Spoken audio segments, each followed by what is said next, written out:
humble, decent, hardworking people of every ethnicity, race, and religion.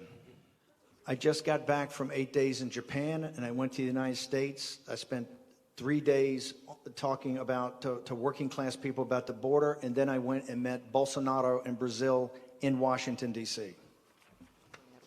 In Japan, and in the heartland of our country, and with Captain Bolsonaro in Brazil, the topic was all the same. China. La Cina. It just so happens today, with great irony, that President Xi happens to be here in Rome. Xi is not here because of a port on the Adriatic. He's here because of this.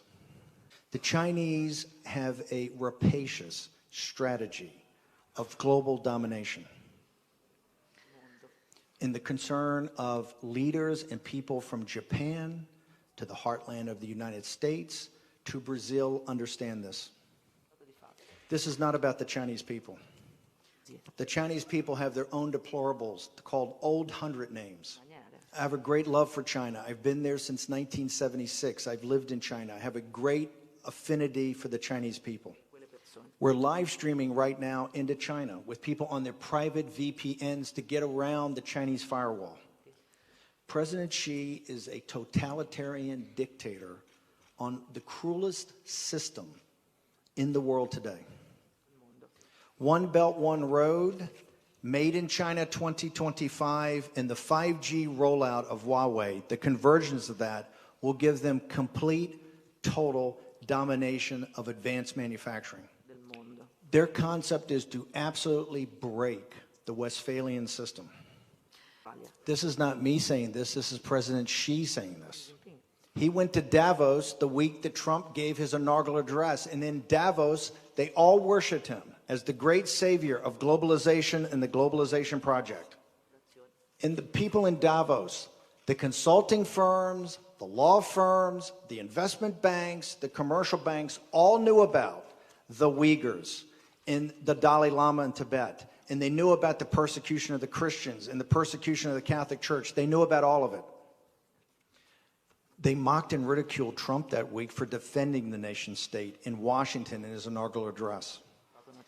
But they worshiped him in Davos as the savior of globalization.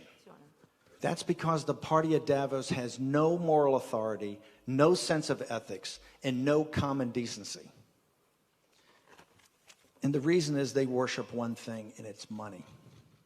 The Chinese system is to build an advanced manufacturing around China and have a network effect around One Belt, One Road, the 5G rollout, and advanced manufacturing that'll make everybody else a supplier of raw materials, a supplier of maybe some component parts, and a market. So that slaves in China can make cheap mass goods for the unemployed and underemployed in the West. Two more minutes of my favorite.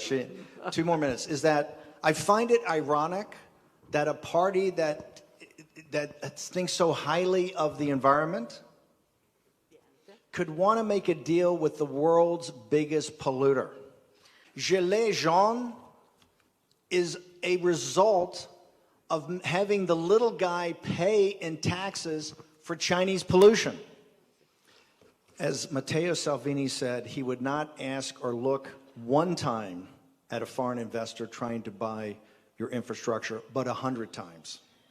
And I just beseech the people of Italy to look at the East India Company predatory capitalist model of China before they make a decision. And ask the people in Malaysia, in Sri Lanka, in Maldives, in Sub-Saharan Africa, and Brazil how it's turned out. I want to close by saying this is not even the biggest outrage. The other reason that she is here is the Vatican. Pope Francis has signed a secret deal with the most atheistic government on the planet.